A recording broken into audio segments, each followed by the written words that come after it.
Selamat kita boleh kembali bertemu di dalam kasih Tuhan Yesus Kristus. Bapak sudah bersuka cita? Amin. Puji Tuhan ya. Masih ada beberapa jemaat kita yang ada di luar kota. Dan selamat datang juga bagi jemaat-jemaat yang datang di kota Salatiga. Selamat menikmati liburan di kota Salatiga. Selamat beribadah bersama-sama dengan jemaat GBD Siloam. Kami senang sekali ya kita boleh ada bersama-sama. Puji Tuhan. Kita akan bersama-sama mendengarkan firman Tuhan. Tema firman Tuhan masih sedikit berkaitan dengan firman Tuhan kemarin tentang hidup yang berkualitas, kekristenan yang berkualitas ya. Tema pada pagi yang indah ini keteladanan hidup. Kemarin kita sudah melihat bagaimana kekristenan yang berkualitas itu dan hidup kekristenan yang berkualitas itu bisa menjadikan keteladanan hidup ya. Kita sebagai orang Kristen harus dapat menjadi teladan, karena Kristen itu artinya pengikut Kristus. Kita orang Kristen berarti kita meneladani Kristus.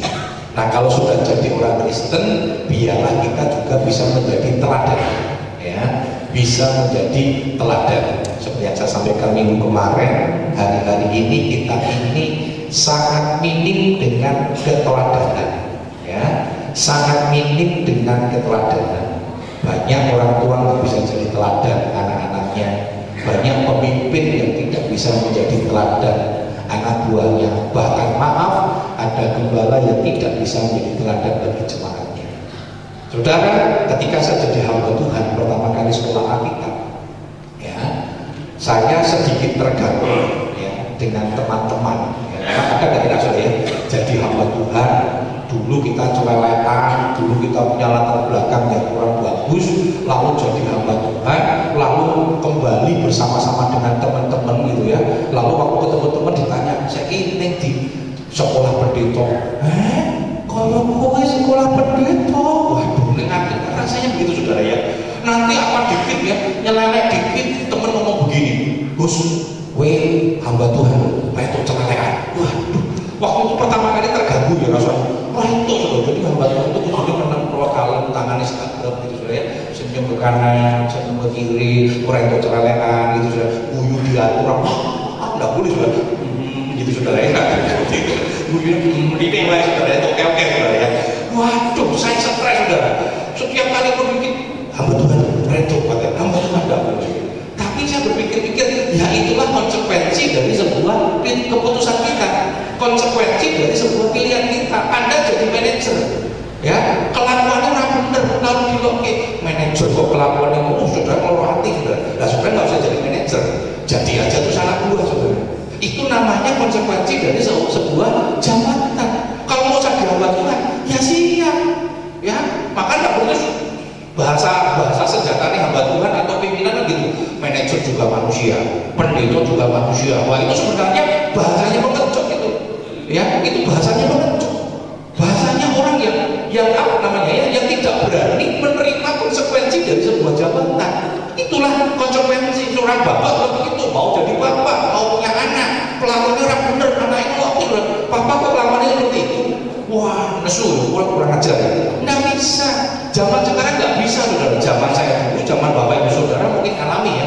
Bapak itu kelakuannya orang bener, nggak berani meloke diajar, saudara. Sekarang meloke diajar, oh dilawan apa nih? Memang itu dibepain ya. Oh, saudara. Anak sekarang udah seperti itu, saudara. Nah, kita perlu menjadi teladan, karena ini pilihan. Ketika kita memilih untuk menjadi orang Kristen, saudara, saya tidak percaya saudara jadi orang Kristen memang itu rancangan Tuhan. Tuhan beri sama kita, tetapi juga keputusan kita kan. Kita mau serahkan hidup kepada Tuhan. Nah, kalau sudah mau memilih hidup jadi orang Kristen, ya siap dengan segala konsekuensinya. Sebagai orang Kristen, kita akan dilihat oleh orang. Orang kan telah menyaksikan kita, makanya di dalam Matius 5 dikatakan, hendaklah mereka semua orang yang perbuatan baik kita itu dilihat oleh semua orang. Hendaklah kamu bercahaya supaya semua orang melihat perbuatanmu yang baik. Jadi bukan menunjukkan perbuatan baik, kita berbuat baik karena kita terang dan garam. Terang dan garam itu sifat, natur, hakikat. Hakikat itu nggak bisa saudara.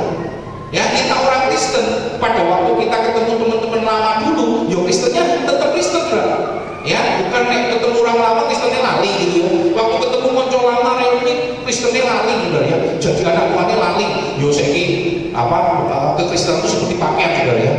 ngemeh-meh reuni, gemen aku celelekan, aku nakal, wah mulai mau ketemu mantan, kekristenannya dicantol kayak masih berubah sudah ya.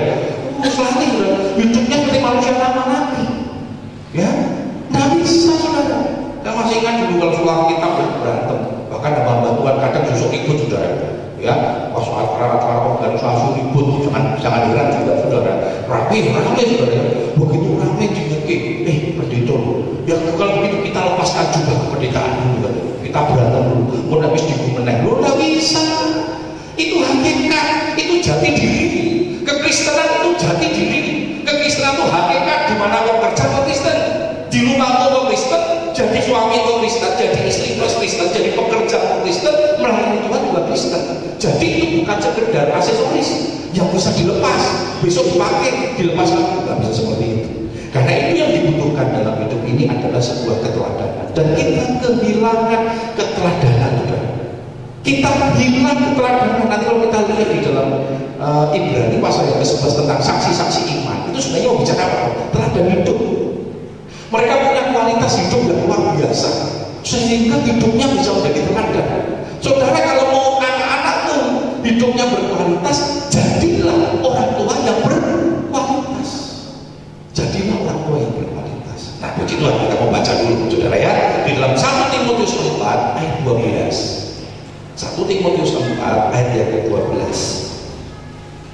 Kita mau bangkit berdiri, kita mau baca bersama-sama, ya. Kita mau bangkit berdiri, kita mau baca bersama-sama. 1 Timotius 4 ayat yang ke-12. 2, 3. Jangan seorang pun menganggap engkau rendah karena engkau muda. Jadilah teladan bagi orang-orang percaya dalam perkataanmu, dalam tingkah lakumu, dalam kasihmu, dalam kesetiaanmu, dan dalam kesucianmu. Puji Tuhan, silakan duduk. Ayat ini ayat yang cukup senang saudara. Saya sangat senang dengan ayat ini, salah satu ayat yang saya senangi, ya. Karena ayat inilah yang menjadi dasar kenapa saya menggunakan nama baptis Timotius. Saya pernah sampaikan, Timotius itu nama baptis saya bukan karena diberi oleh hamba Tuhan. Kalau zaman dulu nggak tahu di tempat ini, di tempat saya beribadah dulu kalau dibaptis tidak serta-merta langsung diberi nama baptis. Nggak tahu, zaman dulu langsung dapat nama baptis tidak? Enggak ya. Jadi kita minta. Jadi kalau kita mau minta nama baptis itu biasanya habis dibaptis begitu kita dapat sertifikat. Dulu sertifikatnya nggak seperti sekarang ya gede ya, itu kan kecil dulu ya. Cuma kecil itu kita datang sama bapak gembala terus bilang begini, oh saya minta nama baptis. Oh gembalanya biasanya oh Atos, wongnya wajahnya Atos gitu, ini Paulus, Petrus gitu. Oh lebih Yohanes gitu saudara ya. Bukan nama pada sepel saudara ya. Yohanes manja bukan lebih, sorry saudara ya, bukan lebih, manja. Orangnya manja ya. Waduh orangnya apa namanya inti apa kalau di karakter itu apa yang apa melankolis saudara ya, wajah melankolis lagi Yohanes lain gitu. Oh wajahnya sangarin keras Paulus kan gitu saudara ya. Paulus saudara ya, lana nek kowe itu febo saudara ya, saudara ya. Gak mungkin ya mau ada orang laki kasih nama febo ini ya, gembalanya pun didoakan saudara. Nah zaman dulu seperti itu. Lalu saya merasa begini, namaku Agus Suryanto bagus ya, karena orang tua ngomong sama saya pernah tanya sama papa saya, kenapa nama saya kalau disebut dikasih nama Agus Suryanto? Papa saya tuh seneng memaknai gitu. Namamu Agus Suryanto karena lahirku bulan Agustus. Wah sudah pasti gitu ya, biasanya Agus sih bulan Agustus juga. Kenapa Suryanto? Kowe lahirnya jam 12 siang, panas-panasnya kowe lahir, harusnya kan padam tuh Pak, lahir siang kok malah peteng. Loh karena panas itu gosong jadinya. Oh kebalik ya, saya berpikir karena siang itu jadi kulitnya putih. Saya protes loh, siang kok saya hitam. Lah karena awalnya gosong dan ini gue baju hitam katanya. Nah Surya, dan saya bertanya kenapa namanya itu Suryanto? Saya berharap kamu bisa menjadi terang, kamu bisa menjadi surya. Ya saya bersyukur Surya. Jadi nama saya berpikir nama saya sudah cukup bagus lah, dikasih oleh orang tua. Jadi saya nggak pernah minta nama. Waktu saya sekolah kita di Salatiga di atas ya, saya ditanya ya, dengan staf waktu itu ditanya ya. Jadi itu sudah berjalan mungkin saat baptis itu 85, itu 89, jadi sudah berjalan 4 tahun.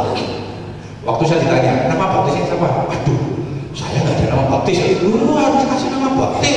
Masuk pendeta, sebenarnya pendeta Agus Suryanto kan harus nama baptisnya. Saya bingung, oh ya nama baptis. Nah, sama ingat pada waktu habis dibaptis itu teman-teman ngomong gini sama saya, Gus, jenengmu Timotius Bayu. Timotius katanya. Itu banyak teman-teman yang musuh kata, saya nggak pernah terima itu. Enggak, nama Agus Suryanto lebih bagus ya. Jadi Agus Suryanto Jawa nih. Papa saya itu marah saudara ya, karena waktu saya kasih nama Timotius itu di sekolah kitab, saya nggak pernah cerita sama papa saya. Jadi orang dibacai sih saudara ya. Kalau orang Jawa dibacai saudara ya, orang dibacai. Satu kali teman saya teman sekolah kitab pergi ke Solo, nyari saya, dia nanya ke papa saya ya. Saya pas di dalam, oh mau tanya, betul nggak sih rumahnya Timotius? Oh enggak, itu di sini nggak ada namanya Timotius. Namanya Timotius Agus Suryanto. Oh enggak, namanya Agus Suryanto orang gue Timotius. Oh Timotius tuh nggak ada, mungkin anaknya tetangga dan saya gitu. Terus aku keluar, nah itu pulang ke Timari. Sejak kapan pakai nama Timotius? Apa saya belum Kristen saudara? Sejak kapan pakai nama Timotius? Ya sejak sekolah kita. Kayak jeneng apa itu balik jeneng Londo kata saudara. Ya, ayah saya marah ya waktu anak saya nulis saya kasih nama Christopher Van Suryanto, marah dia. Jeneng Londo orang Jowo nih kata saudara. Kan ono Suryanto saya bilang. Suryanto kan jenengmu kan saudara. Ya, luar biasa, orang tua sudah biarkan saja saudara. Karena ada makna yang diberikan. Nah saudara, lalu teman-teman kata kenapa? Karena saya selalu paling muda. Saya ingat sekali, saya pernah jadi ketua camp di kota Solo. Ketua camp itu kami punya acara yang paling event yang paling bonafit di kota Solo itu pemuda, karena kami pemuda itu jumlahnya 500 ibadah. Kalau camp itu bisa mencapai 300, 400. Itu yang paling bonafit itu kayak acara camp. Itu setiap tahun diadakan di gereja kami. Dan saya pernah menjadi ketua camp yang paling muda di antara ketua-ketua camp yang sebelumnya. Biasanya ketua camp kan mahasiswa-mahasiswa. Saya kelas 3, lulus kelas 3 itu jadi ketua. Ya, saya pernah memimpin persekutuan doa ya antara STM dengan mahasiswa, tingkat SLTA dengan mahasiswa-mahasiswa. Saya pernah diminta jadi ketua. Ya, saya menjadi ketua. Saya paling muda. Saya selalu menjadi paling muda. Saya punya tim pelayanan. Saya paling muda di situ. Saya masih ingat ya, saya pernah ngajar di sekolah kitab Salatiga. Itu paling muda di antara dosen-dosen yang lain, di antara guru-guru yang lain. Saya pernah menjadi ketua MD. Saya menjadi paling muda di antara ketua MD yang lain. Ketua MD, anggota MD gitu ya. Saya pernah menjadi wilayah, majelis wilayah. Mungkin sejarah di Jawa Tengah ini satu-satunya wilayah yang belum pendeta dan paling muda saya di antara 10 wilayah yang lainnya. Jadi saya masih ingat itu ya. Ayat ini begitu berkesan. Maka teman-teman ngomong gini, Gus, jemput Timotius lain, ini paling nom ya. Sekarang lain ini paling muda. Ya sekarang nggak muda juga saudara ya, sudah mendekati 50 sudah ya. Jadi tidak muda lagi. Nah, akhirnya saya kasih nama Timotius. Nah, saudara, ini cukup menarik. Timotius ini orang yang muda, orang yang dekat dengan Paulus. Timotius dari kota Listra. Dia punya latar belakang cukup unik, cukup menarik. Papahnya itu bukan orang Yahudi, papahnya itu orang Yunani, jadi penyembah berhala. Tapi dia punya mama, ya Euodia, itu seorang Yahudi yang taat kepada Tuhan. Kenapa? Dia punya nenek namanya Lois. Ya, katanya Lois. Lois ini orang yang begitu cinta Tuhan luar biasa. Nah, saudara bisa perhatikan ya, ini pernikahan yang tidak seiman. Hati-hati saudara, jangan dijadikan contoh ya. Buktinya iso. Nah, saudara bersyukur saudara. Lois dan Euodia begitu berjuang keras untuk memenangkan Timotius, untuk mendoktrin Timotius tentang kebenaran. Dan itu dicatat di dalam kitab Timotius. Lois neneknya Euodia itu begitu kuat mengajar kepada Timotius. Nah, saudara, kalau engkau sampai sudah terlanjur saudara ya, yang belum jangan mentelanjurkan diri saudara ya. Kalau yang sudah terlanjur ya sudah menikah dengan tidak seiman, saudara sudah jual seperti Lois dan Euodia. Jangan aku pengen koyo Lois dan Euodia saja, tak boleh sih orang seiman. Oh, cilaka besar saudara. Iya, kalau sudah punya iman seperti Lois dan Euodia yang begitu kuat walaupun pasangannya tidak seiman saudara. Belajar dan bersyukur. Ternyata Timotius akhirnya boleh dimenangkan. Dan akhirnya Timotius dididik oleh si Paulus menjadi anak rohani kesayangannya Paulus saudara. Dan Timotius ini mendapatkan tugas. Karena pada waktu itu ada masalah di Efesus saudara. Ada masalah di Efesus. Lalu di dikirimlah Timotius untuk melayani jemaat yang ada di Efesus. Efesus itu kota besar, kota perdagangan. Di situ ada penyembah dewa Artemis, Dewi Artemis atau yang disebut dengan Dewi Diana. Itu penyembah yang begitu luar biasa kuatnya. Dan Timotius harus melayani di sana. Dia mengalami kegentaran, dia mengalami rasa minder yang luar biasa. Masih muda melayani orang-orang pinter, kota besar. Saking percaya bukan sesuatu yang luar biasa. Aku saya membalakan di tempat ini jujur saja, saudara. Saya juga rasa minder juga, saudara. Saya masih muda, saya bukan orang pinter, saya bukan orang yang hebat, gitu ya. Melayani kota pendidikan seperti ini, jemaat, dekan, dosen, saudara. Waduh. Ya saya yang mengandalkan kekuatan Tuhan. Saya yang mengandalkan kekuatan Tuhan. Demikian juga dengan Timotius ketika dia takut. Paulus memberikan kekuatan kepada Timotius dalam firman-Nya ini. Luar biasa ya. Kata-katanya hebat juga. Dikatakan begini, jangan seorang pun menganggap engkau rendah karena engkau muda. Wah, luar biasa. Cah nonton senang lihat ayat ini ya. Wah, kita tidak boleh diremehkan. Sorry ya. Firman Tuhan katakan jangan menganggap saya rendah karena saya muda. Seringkali anak muda kan diremehkan sama orang tua ya. Ini jawabannya saudara. Tapi nggak berhenti di titik ini kan. Jadi Paulus nggak berkata lawanlah mereka. Oh, jangan dianggap canggung katanya. Enggak seperti itu saudara. Dikatakan memang jangan seorang menganggap engkau rendah karena engkau muda. Nah ini solusinya. Solusinya apa? Kalau ada yang menganggap kita rendah karena kita muda, kamu harus punya solusi. Jawab orang yang merendahkan kamu dengan apa? Dikatakan begini, jadilah teladan bagi orang percaya. Jadi kita jawab, kalau ada orang-orang yang meremehkan kita, merendahkan kita jawab bukan dengan omongan, kita jawab bukan dengan makian, kita jawab bukan dengan amaran, tetapi kita jawab dengan keteladanan hidup. Keteladanan hidup. Saya waktu jadi bendahara wilayah paling muda. Ya, waktu itu ketua wilayahnya itu usianya 65 tahun. Ya, 65 tahunan ya. Sekretarisnya ya, sekretarisnya itu bapak-bapaknya Pak Stephen ya. Itu ya sekitar 65 tahun. Saya kemarin satu ketemu sudah ya, lama kan juga ya, lama ada ketemu sudah ya. Saya waktu itu masih mungkin belum ada waktu 38 gitu. Paling muda dan selamanya ini sejarahnya di wilayah kami itu yang sepuh-sepuh semua jadi mahasiswa ya. Saya paling muda. Dan wilayah kami 7 itu Solo, Klaten, Sragen. Waduh, orang-orangnya atos-atosnya luar biasa loh. Orang tuanya itu sudah pokoknya keras-kerasnya luar biasa. Dan satu sama lain saling tidak cocok. Satu kali saya pernah waktu pertama kali jadi bendahara, saya dikenalkan ini bendahara wilayah. Pada dia itu, maju wilayah sih, pendeta muda lagi. Harusnya kan pendeta, sosok pendeta muda mimpin pendeta muda mimpin pendeta kata saya. Waduh, sudah dengar itu neng Antio mimpin juga sebenarnya. Tapi tidak apa-apa, dan saya sering mengalami pengalaman itu. Artinya saya mulai kerja, ya. Saya mulai menjadi bendahara. Bendahara itu selalu kalau acara wilayah itu buka stand, standnya apa? Untuk terima perpuluhan. Ya, ada seorang hamba Tuhan, tua senior ngasih perpuluhan. Waktu itu saya lihat perpuluhannya kosong, saudara ya. Dia ngasih uang 50.000. Saya bilang begini, ini perpuluhannya untuk bulan apa, kamu ngerti gak ya? Bendahara yang dulu orang takut-takut, nek tak kasih duit ngerti langsung orang takut goblok jadi bendahara.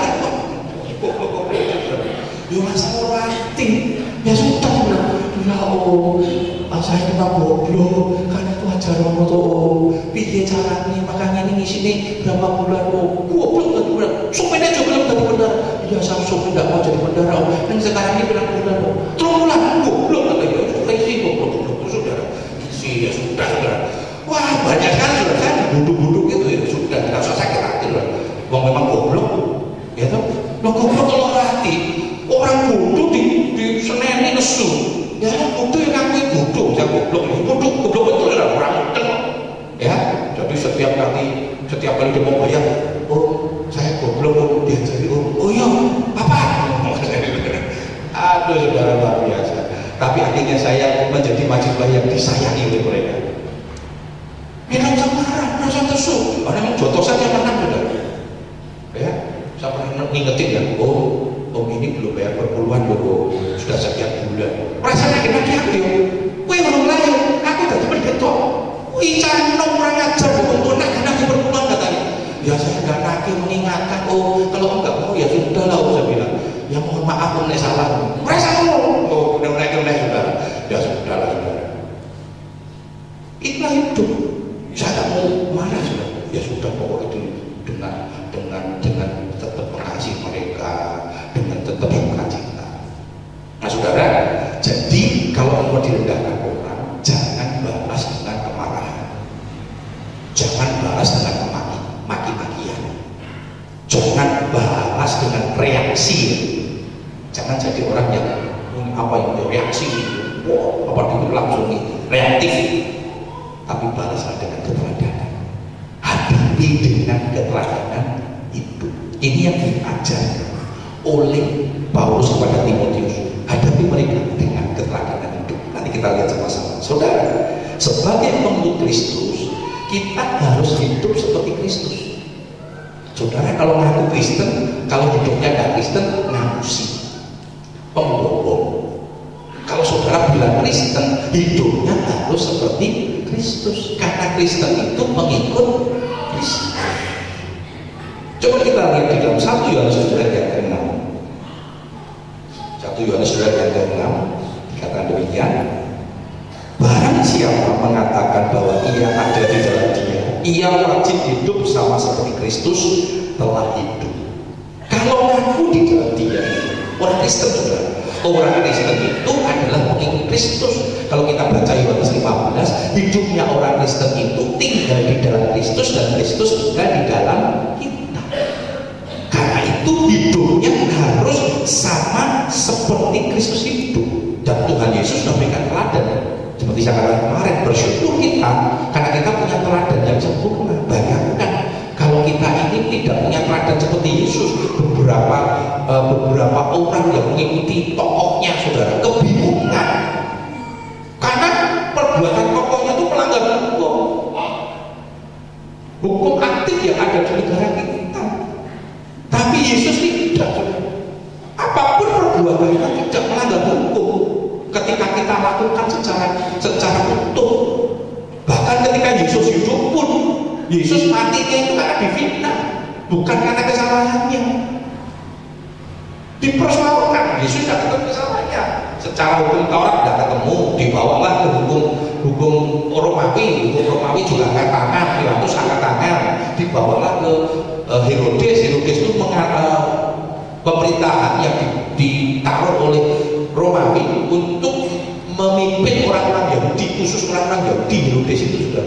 Jadi dia menata dengan menggunakan dua aturan Romawi dengan aturan hukum Taurat. Itu pun nggak bisa. Akhirnya dipaksa. Jadi difitnah Yesus itu, dieksekusi paksa. Kenapa tidak ditemukan kebenarannya? Kesalahannya. Maka Yesus berkata dalam Yohanes 14 ayat 6, akulah jalan dan kebenaran dan hidup. Dia kebenaran. Karena itu mari kita hidup sama seperti Yesus. Saudara, beberapa kali saya pernah sampaikan ini pernyataan dari Mahatma Gandhi. Ya, Mahatma Gandhi pernah sampaikan ini ketika ditanya oleh seorang pendeta, namanya seorang seminaris Stanley. Ditanya, Mahatma Gandhi, kok saya melihat kamu ini kelihatannya kok anti sama orang Kristen. Kenapa? Apa kamu benci sama Kristus? Dia berkata, enggak, saya nggak benci sama Kristus. Saya sangat mengidolakan Yesus, ya, karena dia sedang mempertahankan, sedang membela, sedang mengalami satu pergumulan di India. Bagaimana di India itu terjadi strata-strata yang membedakan, dan dia melihat Yesus tidak pernah membuat strata itu. Dia sama orang kaya juga baik, sama PSK pun dia baik, sama mengunjungi orang berdosa pun juga baik. Dia melihat Yesus itu tokoh yang luar biasa. Tetapi dia bilang, saya kecewa dengan orang Kristen. Karena itu sangat menjadi orang Kristen. Kenapa? Ternyata orang Kristen tidak bisa hidup sama seperti Yesus. Nah, dia punya pengalaman, dia sekolah di London, ya, Dia hidupnya itu di London, di Inggris, di Afrika Selatan, dan di India, saudara. Waktu dia sekolah di London, dia sekolah hukum, saudara, dan akhirnya dia di Afrika Selatan, dia sekolah sebagai pengacara. Ya. Dia punya pengalaman-pengalaman yang gak enak, khususnya di Afrika Selatan. Ketika dia bergereja, dia ingin mencoba mengeksplorasi keinginan tahuannya tentang Yesus. Dia ingin masuk gereja, dia belajar menjadi orang Kristen karena dia begitu tertarik dengan Yesus. Waktu di Afrika Selatan, di dalam gerejanya orang-orang kulit putih, saudara, dia datang beribadah. Lalu dia ketika dia datang dengan pakaian ala Indianya, ya, dia dihadap oleh penyambut tamu. Ya, ditanya, orang kafir, kamu kemana? Lalu si mantan tadi kok saya pengen beribadah, ikut beribadah di gereja ini. Dia bilang, enak saja, orang kafir mau masuk di sini, keluar.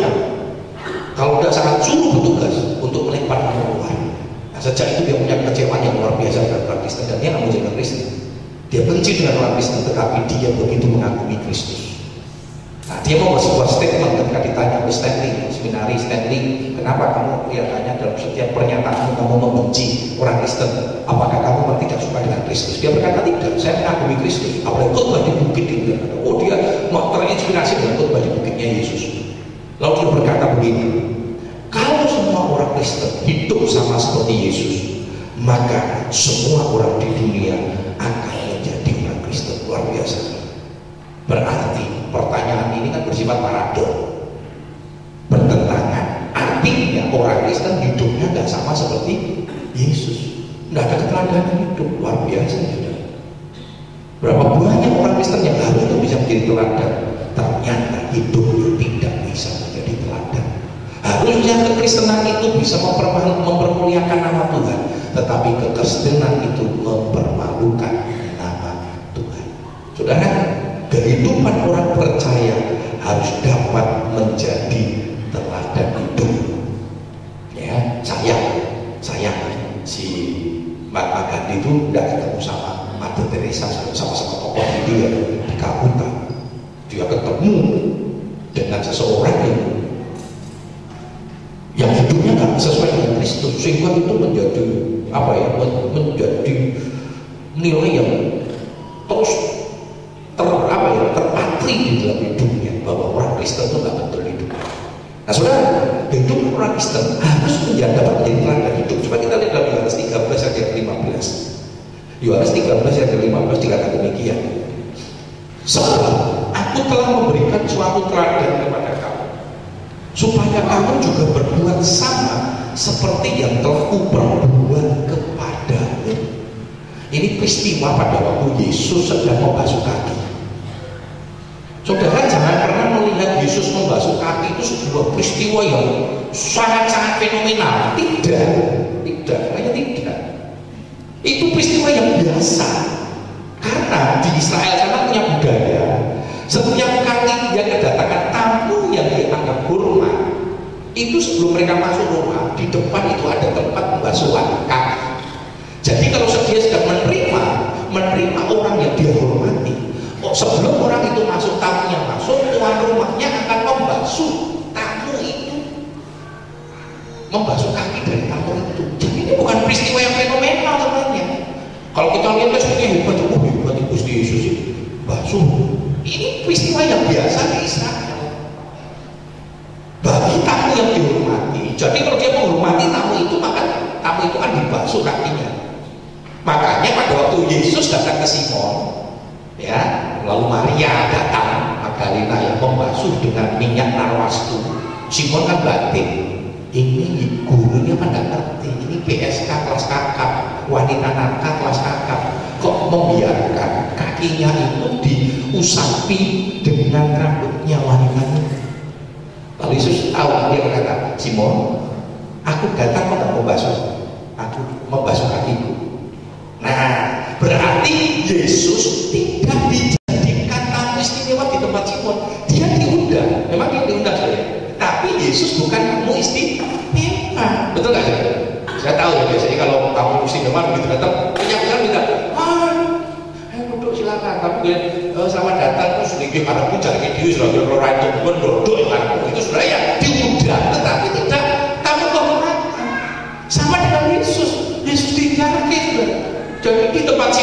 Yesus bukan tamu istimewa karena dia tidak dibasuh.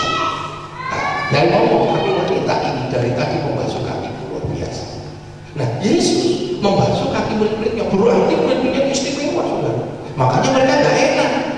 Mereka berkata, Tuhan, saya kurang ajar Petrus ya, Tuhan, mana kono, cuma sikil tok, aku diadusi sisa, kan gitu saudara. Mau ojo kaki, aku diadusi sisa. Tuhan ngomong, kamu sudah bersih. Ya.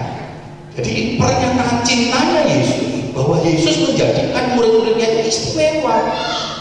Jadi pembasuhan kaki itu intinya apa? Yesus menjadikan murid-muridnya itu istimewa, menganggap orang lain itu istimewa. Nah ini yang Yesus katakan, karena itu kamu harus juga berbuat demikian. Artinya apa? Jadikan orang lain itu istimewa dalam hidup, sehingga engkau memiliki perhatian yang khusus. Ketika kita menjadi teladan hidup, hidup kita itu menjadi teladan. Tujuannya apa? Tujuannya bahwa hidup kita ini bisa menjadi berkat bagi orang lain. Kenapa? Orang lain itu istimewa. Jangan sampai melalui hidup kita, ya, orang lain itu tidak diberkati. Tetapi Tuhan mau melalui kehidupan kita yang jadi teladan, nama Tuhan dipermuliakan. Nah kita lihat sama-sama ada 5 poin yang disampaikan oleh Paulus kepada Timotius. Waduh, 5 poin. Satu poin 5 poin lagi. Wah, piro saudara, berarti 5 tambah 5 25, gak apa-apa lah. Ini khusus lebaran kita sedikit pulang panjang ya, 25 poin, 1 poin ya 10 menit kan lumayan ya. Kalau 50 berarti ya 50 menit kan gitu saudara ya. Nah saudara, kita lihat sama-sama. Yang pertama, teladan dalam perkataan ya. Jadi dikatakan jadi teladan apa? Dalam perkataan kita sudah jadi teladan belum? Ini jadi pertanyaan keras. Perkataan ini bahkan dikatakan dalam kitab Yakobus ya, lidah itu seperti api. Perkataan itu seperti api, bisa membangun, bisa menghancurkan. Lidah itu api itu kecil, nggak ada obrolan dimulai dari api yang besar, nggak ada, nggak bisa. Api yang kecil, kebakaran nggak pernah dimulai dari api yang besar, api yang kecil. Perkataan itu luar biasa, hati-hati loh. Bahkan Alkitab katakan perkataan itu seperti perkataan yang tidak membangun, itu seperti kanker yang menjalar ya, kanker yang menjalar. Hati-hati sudah. Coba kita lihat sama-sama dalam Efesus 4 ayat 29 dikatakan demikian. Efesus 4 29 dikatakan demikian, janganlah ada perkataan kotor keluar dari mulutmu, tetapi pakailah perkataan yang baik untuk membangun, di mana perlu supaya mereka yang mendengar beroleh kasih karunia. Dikatakan jangan keluar perkataan kotor. Kotor itu bukan keluar lumpur, keluar ini, bukan. Perkataan yang maknanya itu tidak berkenan di hadapan Tuhan. Jangan keluarkan perkataan kotor, tetapi apa? Perkataan yang baik untuk membangun. Keluarkan perkataan yang membangun, saudara. Jangan perkataan yang kotor, yang menghancurkan orang. Mas ngerti orang itu cerdas, itu saudara ya. Tuhan itu mengasihi saya seperti kamu katanya. Nggak apa-apa, aku cerdas, aku salah seperti kan dikasih Tuhan. Rasa di bebes gini. Aku cerdas, aku sambil lorong saudara ya. Kemarin kami acara begitu kali keluarga besar di Kota Solo. Saya bilang keluarga besar saya kan putih-putih kabeh saudara. Biasa ya ke pantai kan, terus nganggo body lotion urus dan sebagainya. Ada satu wedi, aku lagi gosong lagi. Orang mungkin gosong kayak kayak Om Agus katanya. Wah, mereka yang ngelompokno kayak nyakiti hati saya. Saya bilang aku ini ngelompokno ya rasa nyakiti hatiku. Aku bilang ngelompokno kan ngaraki hatiku muni. Orang popo, aku akan hitung seperti Om Agus katanya. Kan melarang hati saya. Itu namanya waktu sekali pedang bermata dua itu. Sing loro lebih sing hitung gimana gitu. Lo hati-hati saudara, ngomong tuh ya hati-hati. Sama waktu kecil kan begitu, om saya masih ngomong, Gus, asli ini. Saya sering mempertanyakan, aku mau hitam gitu. Om saya ngomong gini, Gus, asli ini tak jujur, sih jujur. Padahal mau ngejari saja, saudara. Tapi itu pikiran saudara. kowe iki berarti anake papi mamimu. Kowe iki dibungkuk coba dulu, kabeh putih kowe itu dhewe itu. Tak pikir yo bener ya. Saya sempat tanya mama saya, "Nih aku anak sapa?" "Ya nek anakku katanya." "Ora katanya ora katanya." Soale ngomong, "Kowe anak katanya saya bukan anakmu, aku mbok kumpul tuh katanya sudah." Loh itu kita gitu kan, itu sudah. Jangan main-main sama anak kecil. Saya stres aja. Saya stres betul. Saya pikir aku anak sapa yo. Saya nunggu pas dewasa butuh, saya tunggu pengakuan orang tua saya yang mengatakan saya sudah tak siap yakin loh. Mengasih itu anakku sudah. Tapi bersyukurlah ternyata tidak keluar dari mulut orang tua saya. Terus tak wajahnya tak papa pakai sama papa saya sudah. Oh iya untuk bodoh sudah. Gigi sama, terus pura-pura beraturan kabeh sama saya sudah tenang sudah. Papa saya giginya berantakan sudah. Tapi itu bodoh sudah. Rambut juga sama sudah. Jadi saya sudah tenang sudah. Loh hati-hati perkataan itu kalau enggak kita jaga sudah. Berapa banyak perkara itu menghancurkan orang, menghancurkan rumah tangga, menghancurkan persahabatan. Oh itu bahaya.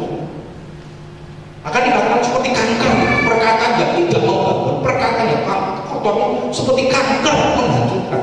Kanker itu kan tidak langsung mematikan, menjalar, menghancurkan. Rumah tangga hancur gara-gara perkataan. Berapa banyak? Nah katanya jangan cepat percaya dengan perkataan orang lain. Aku mau ngerti dulu, bojomu itu melaku wong loro, ya cewek kan. Wah, mulai terus pertentangan saudara, sebelah itu saudara. Kamu neng diri, nah kita kok aku langsung diri bojone jengkel itu kasih. Yora neng diri kantor, karena melaku wong loro kan. Neng diri katanya, neng jalan ayani. Ya memang aku lewat ayani itu orang melaku wong loro izin saudara. Loh saudara kalau di ayani kan orang jalan banyak, betul nggak sih? Cewek kan banyak yang jalan, betul nggak? Kalau saudara jalan dengan irama lebih cepat, ada cewek di depan, satu titik kan saudara berjajaran, betul? Waktu berjajaran di foto jebret, nah saudara, percaya baik, ini Pak Agus lagi ngaku wong loro katanya. Lah maksud ngenteni terus yang budi melakukannya awal mau dine di jajaran, nggak di belakang ada cewek ngaku cepet jajari kita juga, lah bingung saudara. Itulah hidup. Jangan cuma percaya sama orang lain, karena keluarga rumah tangga harus saling percaya, ini tidak percaya hancur hidup kita. Perkataan harus hati-hati, jangan menghancurkan itu harus kita perhatikan saudara. Perkataan yang membangun itu perkataan seperti apa saudara? Perkataan yang membangun adalah seperti perkataan Kristus. Coba kita lihat sama-sama dalam Kolose 3 ayat 16. Kolose 3:16 kata demikian, hendaklah perkataan Kristus diam di dalam segala kekayaannya di antara kamu. Jadi artinya perkataan Kristus itu tinggal dalam hidup kita, ya, sehingga kamu dengan segala hikmat mengajar, menegur orang akan yang lain, dan sambil menyanyikan mazmur dan puji-pujian dan nyanyian rohani, kamu mengucap syukur kepada Allah di dalam hatimu. Jadi dengan hikmat mengajar, menegur orang lain, tegur pun harus ada aturannya, dengan membangun, bukan hanya tegur tok. Jadi tujuannya apa saudara? Menegur itu tujuannya supaya orang ini berubah, supaya orang ini membangun. Harus ada tekniknya. Tidak langsung waktu dimaki-maki, diulang-ulang gitu. Ya sakit hati, tidak membangun malah menghancurkan. Suami istri kalau tegur dengan baik, ya. Suami istri ini selama apa? Suami ini selama makan kerja, beda. Dibuatkan wedang ya saudara, salah, bukan gula tapi garam yang dimasukin. Orang ajar, kakaknya ini bojomu ini itu aja kok mati lo nek minum garam apa teh asin itu terus bojone mati lho. Bahasa kita tuh kadang bojo, memang teh bojone piye? Boleh bojone oke sudah ampun. Ini kata-kata yang utuh itu enggak membangun sudah. Cucu enggak usah marah sudah begitu. Pasti ya.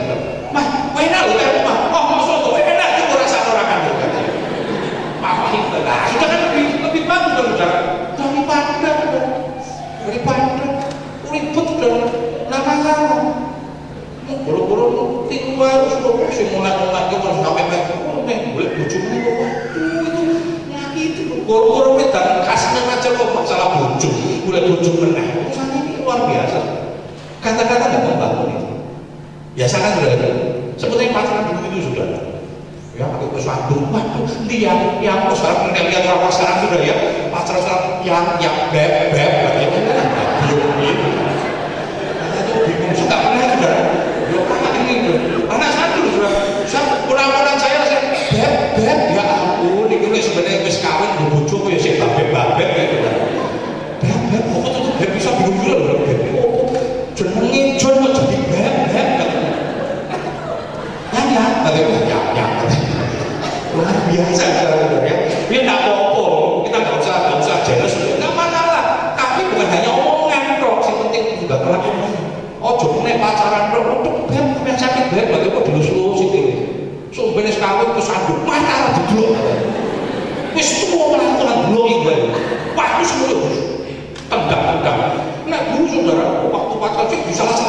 kurang ajar ya, wah kamu batu ya, nyakiti bedku katanya.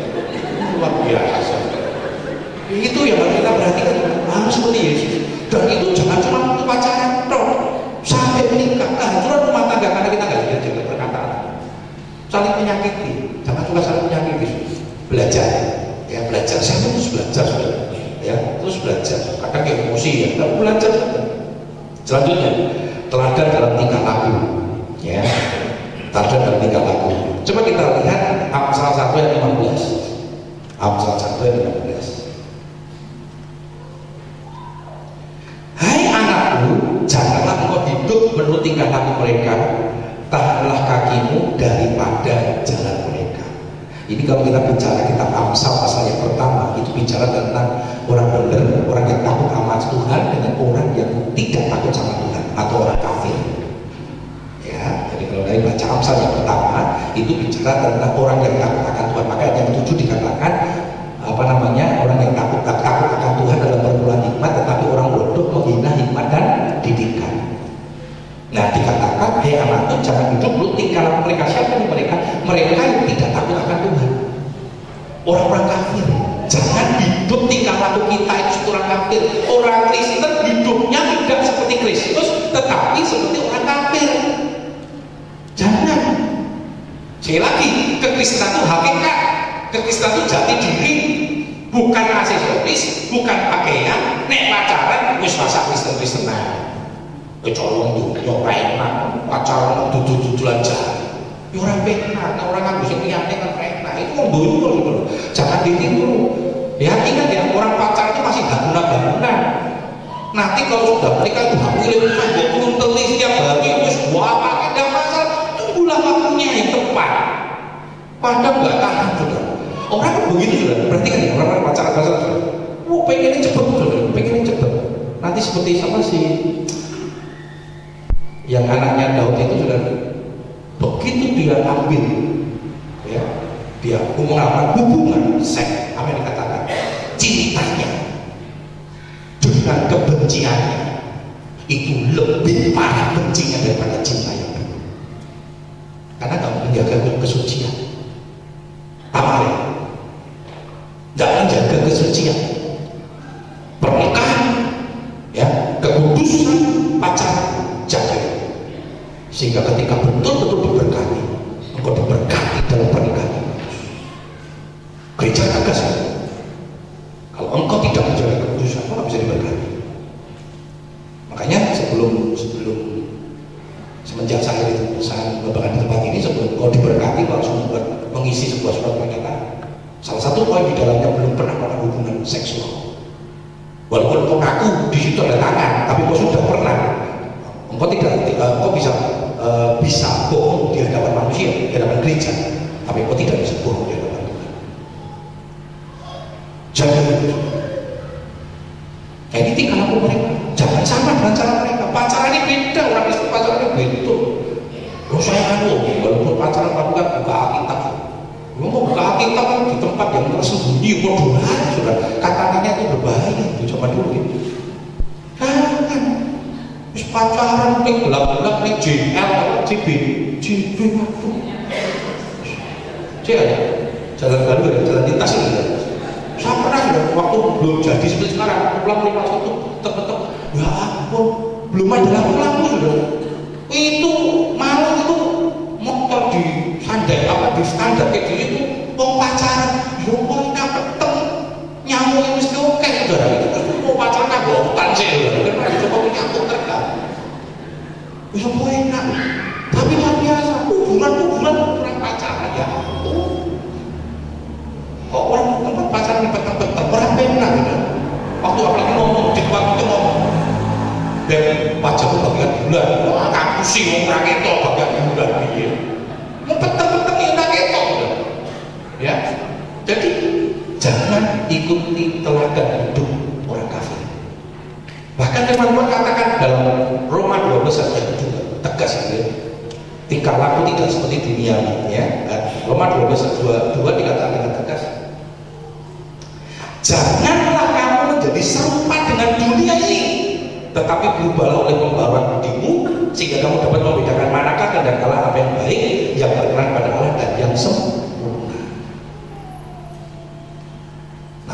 Yohanes katakan apa?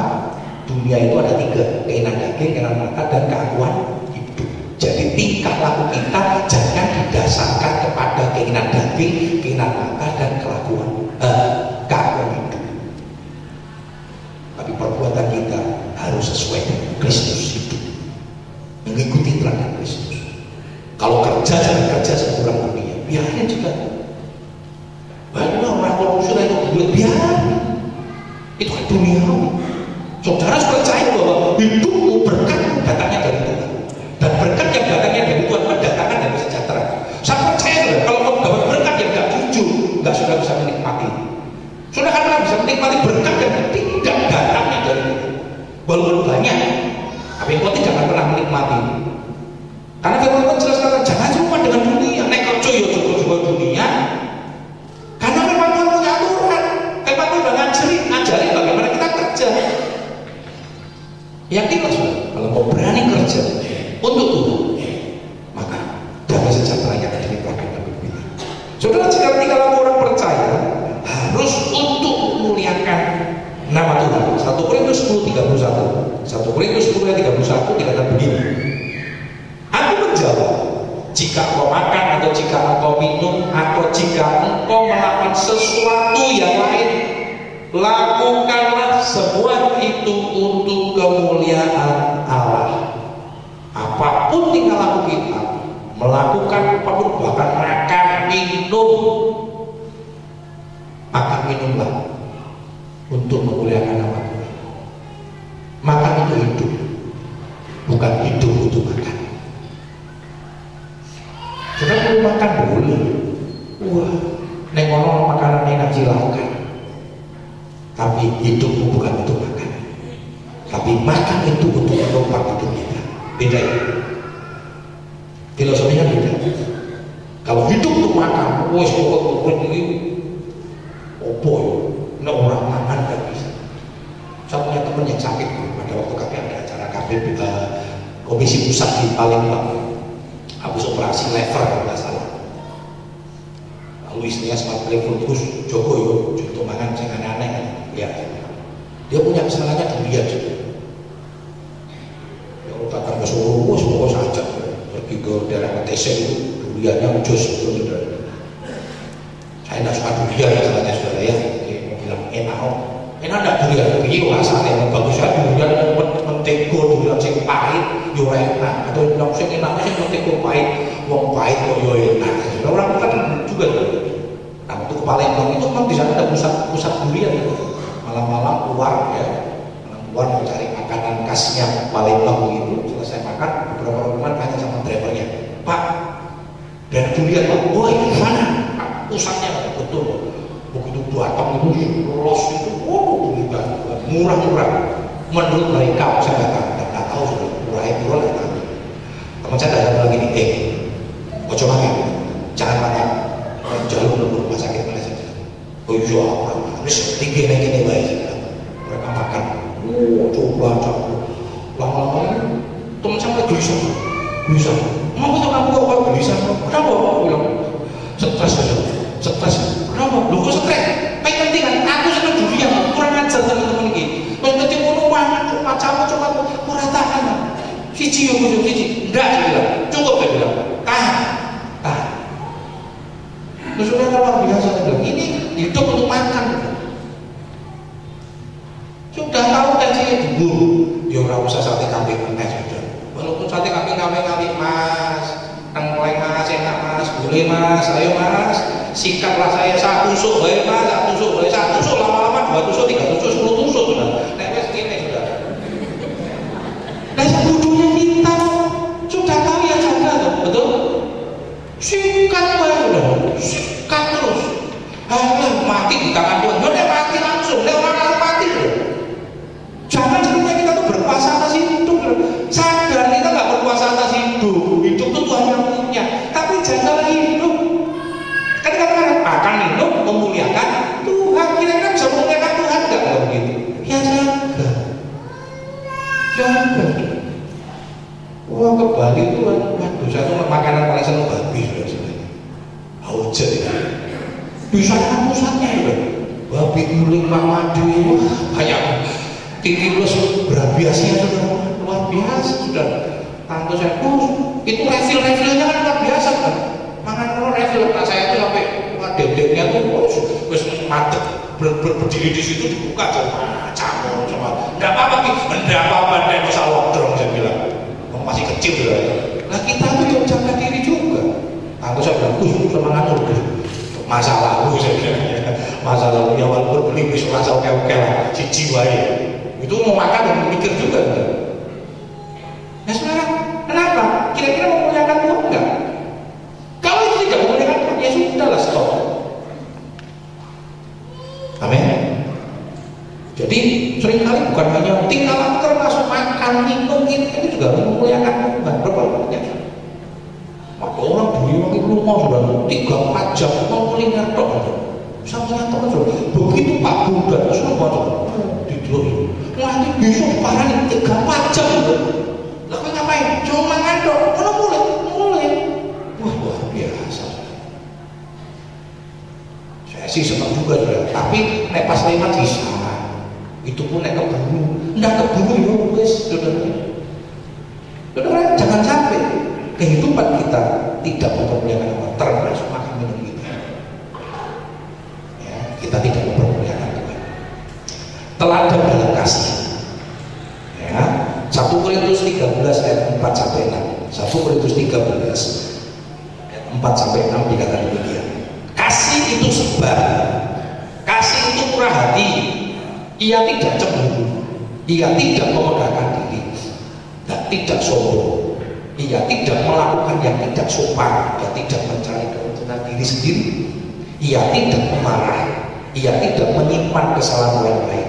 Ia tidak bersuka cita karena ketidakadilan, tetapi karena kebenaran. Luar biasa. Kasih Kristus luar biasa. Nanti kalau kita baca di ayat pertama sampai ayat yang ketiga, dikatakan kamu pinter, punya bahasa manusia, punya hikmat, bahkan karunia Roh Kudus, tapi kamu tidak punya kasih. Itu seperti gong yang merincing. Jangan cari sekedar karunia Roh Kudus, karena banyak gereja-gereja yang lebih ke manifestasi Roh Kudus dan bukan kasih. Firman Tuhan katakan itu sia-sia, bahkan sampai kita mati kelihatannya mati di nama Tuhan sekalipun, tapi bukan untuk nama Tuhan itu, untuk pribadi kita, tapi dasarnya bukan kasih kepada Tuhan. Dikatakan itu sia-sia. Saya lagi panjang bahas tentang kasih karena saya sudah sering bicara tentang kasih. Jadi jadilah teladan dalam kasih. Kekristenan yang dibutuhkan kasihnya. Kenapa? Mother Teresa, Bunda Teresa diterima di Kalkuta karena dia nyatakan kasih. Dia wujudkan kasih.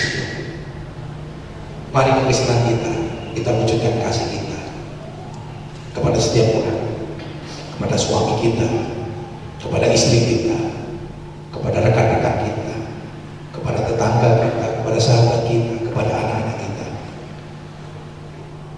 Jangan sampai kasih itu terhambat. Sudah jadi teladan dalam kasih. Saudara bersaudara, sudah ada dalam damai sejahtera. Hari ini lebaran, lebaran menangguti Faizin. Mohon maaf lahir dan batin, mengakhiri tok batin yang terakhir. Berkacik itu sih budel. Begitu sisuk berubah, kita tahun depan musuhan sama saja. Tidak apa-apa. Tadi saya tanya sama istri, kamu pulang nggak? Sungkem nggak sama bapak? Bapak tidur di teknik loh, bapak tidur di teknik. Oh kamu jangan terus jadi hamba Tuhan, menghilangkan budaya itu. Saya bilang itu momen yang paling penting. Bagaimana kita kan nggak mungkin hari-hari aja kalau tahu ibu aku itu langsung sudah dilesep gitu. Mohon maaf lahir dan batin. Bodoh tidak apa-apa. Mau setiap hari mohon maaf lahir dan batin tidak apa-apa. Ibu itu lebih mau betul kata gitu. Tapi kan momen yang paling penting kita bisa mengekspresikan kasih kita. Monggo silakan. Ada yang nggak setuju gereja, nggak setuju merayakan Idul Fitri. Loh kita merayakan Idul Fitri cara mereka. Ini momen yang penting yang kita bisa terima. Kita orang Jawa yang merayakan kan betul. Kalau merayakan betul ya udah saudara nanti. Suro itu saudara ya. Orang Jawa itu kan Suro itu tahun barunya di Suro. Tapi kita tidak merayakan Suro. Betul ya sudah betul merayakan betul. Itu momen yang paling penting. Bisa mengekspresikan kasih kita kepada orang tua. Silakan. Tapi betul-betul lahir dan batin. Jangan melahirin tok batinnya orang tuh. Kasih, nyatakan kasih Kristus. Di bulan-bulan ini nyatakan kasih Kristus kepada orang tua kita, orang tua kita belum Kristen, nyatakan kasihmu. Saya pernah ketemu sudah, driver yang antar saya di Bali, namanya Putu sudah, ngobrol-ngobrol tentang kekristenan, terus dia ngomong, saya ini dulu pernah tinggal di panti kenyamanan Kristen. Saya sudah dibaptis, namanya Daniel. Wah, Daniel Putu berarti. Terus saya bilang, ya terus kamu bisa. Nah itu saya ditarik sama paman saya untuk dikeluarkan dari panti karena saya nggak bisa Kristen. Makanya tokoh dia tinggalnya di Lovina ya. Lovina itu di tempatnya yang flipper itu ya. Lupa. Kamu sudah terima keselamatan? Ya, kamu saya tetap percaya kok. Saya tetap percaya kepada Yesus. Karena itu saya tinggal di Lovina. Saya tinggalnya di daerah Denpasar. Kalau saya tinggal di sana, saya nggak bisa di orang Kristen. Aku ibadah nggak? Ya masih belum, nggak berani masih. Aku katakan, saya bilang jangan lupa kasih Kristus sudah menyelamatkan itu. Saya ingat Yohanes 3:16. Karena begitu besar kasih Allah dunia, aku situ aja. Kemarin saya sampai di Salatiga di SMP saya. Shalom doakan saya terus. Pokoknya tetap makan imanmu, percaya sama Yesus, jangan digoyangkan. Berarti tinggal di Bali, jaga hidupmu. Saya bilang, jangan cuma kamu bilang Kristen toh, kamu hidup murah mencoba. Jaga hidup. Saudara, kasih Tuhan itu dahsyat, kasih Tuhan luar biasa. Ya, nyatakan kasih kepada banyak orang. Keempat, teladan dalam kesetiaan. Mazmur 33 ayat yang ke-4. Firman Tuhan katakan begini, sebab firman Tuhan itu benar, segala sesuatu dikerjakannya dengan kesetiaan. Tuhan mengerjakan semuanya dengan setia. Bisa bayangkan kalau Tuhan nggak setia sama kita, bosan. Orang tua sudah mulai bosan sama anaknya, benar. Berapa banyak orang tua mulai bosan sama anaknya? Anaknya nakal, kurang ajar, bosan. Tapi Tuhan katakan, Tuhan itu setia sama kita. Kita duga, kita nakal, kita kurang ajar. Tuhan setia seperti anak sulung, anak bungsu. Ditunggu. Bahkan Tuhan berkata, aku mengetok di depan pintu. Ini kita pulang juga. Makanya jangan pernah tidak setia kepada anak kita. Aku sih gitu, saya merasa setia anakku katanya. Enggak apa-apa, kita nggak setia tapi sudah tetap setia pada anakku. Setia itu menantikan dia pulang, amin. Ada orang tua yang kehilangan anaknya, masih setia menantikan anak pulang. Ada suami-suami kehilangan anak istrinya, istri-istri kehilangan suaminya, masih setia menantikan mereka pulang. Atau sudah mulai bosan? Tuhan katakan dia mengerjakannya dengan setia. Setia. Bayangkan kalau Tuhan setia sama saya, ditembak ya. Kurang ajar itu dikeplak. Dan bersyukur ya dengan setia. Biarlah kesetiaan Tuhan itu kita juga kerjakan. Setia. Setia juga dalam pekerjaan yang Tuhan percayakan dalam hidup kita. Setia dengan apapun yang Tuhan nyatakan dan kerjakan dalam hidup kita. Saudara, kesetiaan adalah salah satu yang dituntut Tuhan dari orang percaya. Ya, kesetiaan adalah salah satu yang dituntut Tuhan dari orang percaya. Ikatan ayat 8. Ikatan ayat 8. Hai manusia, telah diberitahukan kepadamu apa yang baik. Dan apakah yang dituntut Tuhan daripadamu selain berlaku adil, mencintai kesetiaan, dan hidup dengan rendah hati di hadapan-Mu. Tuhan menuntut kesetiaan kita. Setia kepada Tuhan.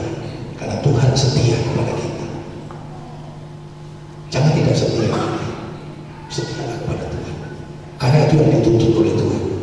Saudara, setia dimulai dari perkara yang paling kecil. Setialah dari perkara yang paling kecil. Matius 25:21. Matius 25:21 kata demikian. Maka kata tuannya itu kepadanya, baik sekali perbuatanmu itu, hei hambaku yang baik dan setia. Engkau telah setia dalam perkara kecil, aku akan memberikan kepadamu tanggung jawab dalam perkara yang besar. Masuklah dan turunlah dalam kebahagiaan Tuhan. Ini kan perumpamaan 3 hamba ya. 1 dikasih 5, dikasih 2, dikasih 1. Yang 5 dikerjakan, yang 2 dikerjakan, yang 1 tidak dikerjakan. Kenapa? Merasa kecil. Nanti kalau kita lihat kuncinya, kenapa Tuhan kasih 5, kalau kasih 2, kalau kasih 1, kuncinya kesanggupan. Jadi memang yang 5 sanggup dikasih 5, yang 2 sanggup dikasih 2, yang 1 memang belum sanggup dikasih 2, dan terbukti yang 1 nggak dikerjakan karena nggak sanggup. Dan kesanggupan itu dimulai dari setia dalam perkara kecil. Betul ya, ya? Yang bisa naik motor, apa langsung naik motor? Nggak bisa. Dimulai dulu dari naik sepeda ontel.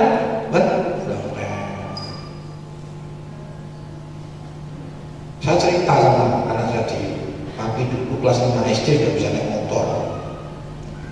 Motor inspirasi dia, pengen coba, belum bisa lagi, dia bilang, mau kakimu ya belum gitu. Dia lupa motor zaman dulu, zaman saya kelas 5 SD, V75, Yamaha, coba kan ya, Yamaha kan enteng, cc-nya 75. Lah sini kan Mio itu kan 125 cc, berat. Dia tuh orang pengen banget. Coba tuh bias aja. Coba kamu minggu langsung jatuh. Nggak bisa. Dah belajar dulu dan kamu belum waktunya. Secile. Lah tapi dulu bisa matematik. Zaman dia bukan jalan orang ramai kok gini le. Zaman masih sepi. Jalannya kan sepi loh. Yang punya motornya dihitung, oh V75 aja bangga-bangga. Nanti satu kali saya bawa sini sudah V75 saya. Masih di Solo nih. Beda, setia dulu dalam perkara kecil, belajar. Nggak bisa langsung, betul nggak? Soalnya nggak bisa, segala kesanggupan itu selalu dimulai dari perkara kecil. Soalnya kamu belajar, nggak bisa. Mau langsung, nggak bisa, nggak ada instan di dunia ini, saudara. Usaha nggak begitu kan, dimulai dari kecil. Mau dodolan warung tutup, apa tutup? Sepi, tutup. Pindah meneh, dodolan liyane sepi meneh tutup. Nggak setia, gimana jadi-jadinya kurang ini tutup, rei kesel. Lalu negara datang, saya punya teman bilang jualan warung bakmi enak. Siapa yang mau sana? Ya tutup, kok tutup? Kesel terus. Wah, trombino lembur sampai mengingat. Saya bilang kalau gue berhasil tuh kapan? Buka trombino buka, semuanya tutup. Saya ngerti sudah. Nggak lama-lama betul tutup, ya lama-lama tutup, sepi itu sepi lah. Gue buka atau apa dodol atau buka, nggak lama aja nyopir angkutan. Dari supir angkutan gitu rame seminggu pray trombino. Biasanya kok pray kesel terus kok pura-pura ngerasa kayak supir angkutan ini kesel kan? Yang bosnya sampai mau sudah. Coba pindah aneh dodolan kopite itu kopite kamu ya betul ya betul. Nggak berhasil sampai sekarang nggak berhasil sudah. Yang gitu-gitu tuh nggak setia. Orang yang sukses sudah, coba lihat, pasti dimulai dari perkara kecil itu kan. Jualan, ya Bang Bro itu cerita dulu jualan soto di pinggir jalan. Coba deh kalau supir deh, jualan genteng, dokuyo, sesuai apa yang lain, nggak setia. Wah sekarang terkenal tuh, di wisata kuliner maju saudara. Betul lagi yang bangun, nggak usah bangga. Ini cemadu sebenarnya. Boleh apa boleh kan dibanggakan ide. Benar loh, orang pecel banget cepat foto keluar dari betul-betul ada. Wih bisa dibalik, kalendernya dibalik sudah. Wajah kembalinya orang tidak mau, nggak bulannya beda sudah ya. Dibalik fotonya kan foto kalender. Dimulai dari perkara kecil sudah. Nah mungkin cuma langsung besar jadi saudara nggak mau setia loh, berkat kecil jangan pernah dapat perkara tanggung jawab lebih besar. Setia, melayani kecil, saya melayani ya kecil-kecil, nggak jadi gembala begini saudara. Pulang minggu ya setia, kerja ya setia, semua perjalanannya setia, dipercayakan Tuhan jemaat yang ini kecil ya setia, dilayani, dipikir, dikembangkan. Mau coba sih penting, masih penting urip dibayar, kerja masih penting kerja, udahlah wis orang agawian ya sudah, sudah mau mengembangkan diri, sudah mau berkreasi untuk supaya maju, nggak setia, ya. Selanjutnya, teladan dalam kekudusan, teladan dalam kekudusan. 1 Petrus 1:15-16. Tetapi hendaklah kamu menjadi kudus di dalam seluruh hidupmu, sama seperti Dia yang kudus yang telah memanggil kamu, sebab ada tertulis, kuduslah kamu sebab aku orang Kristen hidupnya harus kudus. Karena Yesus kudus, orang Kristen meneladani Kristus, hidupnya kudus. Kudus itu berkata kadus kades, artinya apa? Dipisahkan, tidak bisa ditoleransikan. Jadi kudus itu suci, dipisahkan, tidak toleransi. Artinya kudus, kebenaran itu tidak bisa ditoleransikan dengan dosa. Dosa itu dosa, kebenaran kebenaran. Kalau saudara orang percaya hidup dalam dosa, bukan berarti saudara mencampur, tapi saudara tidak lagi hidup dalam kebenaran. Itu sesuatu bersifat kontras. Dalam iman jelas dikatakan ya, hidup dipimpin Roh Kudus tidak dipimpin oleh daging. Hidup dipimpin daging tidak dipimpin oleh Roh Kudus. Itu kontras. Orang Kristen hidupnya sesuai dengan firman Tuhan, tidak seperti dunia. Kalau seperti dunia berarti sudah tidak kudus. Jelas perbedaan. Orang Kristen tapi gaya hidupnya dunia. Ya sudah bukan Kristen. Saudara, orang percaya itu dipanggil untuk hidup dalam kekudusan. Ketika sudah jadi orang Kristen, kami saya katakan, kekristenan itu bukan sekedar agama. Makanya ada orang mencoba mengistilahkan KTP, ya Kristen KTP, Kristen tanpa pertobatan. Karena kekristenan itu bukan agama, kekristenan itu berubah hidup dari manusia lama menjadi manusia baru, dari gelap kepada terang. KTP-nya tulisannya agamanya Kristen, tapi hidupnya gelap. Itu aja KTP-nya saja. Saudara bukan Kristen yang sesungguhnya, karena nggak ada perubahan hidup. Kekristenan itu harus ada perubahan hidup. Tidak terkait, tidak bertoleransi dengan dosa. Kalau sudah masih bertoleransi dengan dosa, berarti sudah belum Kristen. Sudah bukan anak Tuhan, sudah bukan Kristus. Kan jelas. Makanya jelas Tuhan memanggil kita supaya hidup dalam kekudusan. 1 Petrus 2:9, ayat yang sering kita baca ya. Tetapi kamulah bangsa yang terpilih, imamat yang rajani, bangsa yang kudus, umat kepunyaan Allah sendiri, supaya kamu memberitakan perbuatan-perbuatan yang besar dari Allah yang telah memanggil kamu keluar dari kegelapan kepada terangnya yang ajaib. Dipanggil keluar dari gelap kepada terang yang ajaib. Terang yang ajaib bicara kekudusan. Kudus itu bicara terang, dosa bicara gelap. Makanya orang yang hidup kekudusan tidak takut, tidak tersembunyi. Betul nggak? Kalau hidupmu benar, saya nggak takut. Betul? Kalau hidup betul, saya takut. Saya ngotot, orang bisik, nggak bawa STNK, motornya bodong. Bodong sudah. Nah, orang bodong itu kata bodong itu kan udah bodong tuh ya. Dia bilang motor bodong, apa tuh bodong? Maksudnya baru tahu bodong itu ternyata nggak STNK ya, platnya itu palsu. Begitu udah lewat ada pemeriksaan polisi, apa tuh? Bingung, wajahnya kan polisi pintar sudah terakhir, itu wajahnya lah, dicegati sekarang dulu ya. Itu sebelum lewat itu agak gagap, dicegati semua, muter lah, ketahuan tuh. Tapi yang lengkap, tenang. Saya pertama kali pakai punya SIM ya, boleh pemeriksaan ya. kita bangga itu tulisan itu tak hubungi orang. Hari kedua tak hubungi, hari ketiga tak wajar, contoh saya. Komplit mas, komplit saya bilang, tenang saja pak. Oh, saya mana coba lihat apa surat-suratnya, tenang pak. Saya bilang, hah? Lari ya, kesemangatan lari loh. Waduh, wah, betul saudara. Tapi saya nggak kaget, saya pikir bener ya saudara. Tapi saya bilang, loh, mas, komplit nggak? Oh, pak komplit tadi pak, dompetmu lari pak. Oh, berarti nggak komplit tadi, komplit nggak tahu. Kalau saya lari, tadi gue saya nggak bilang.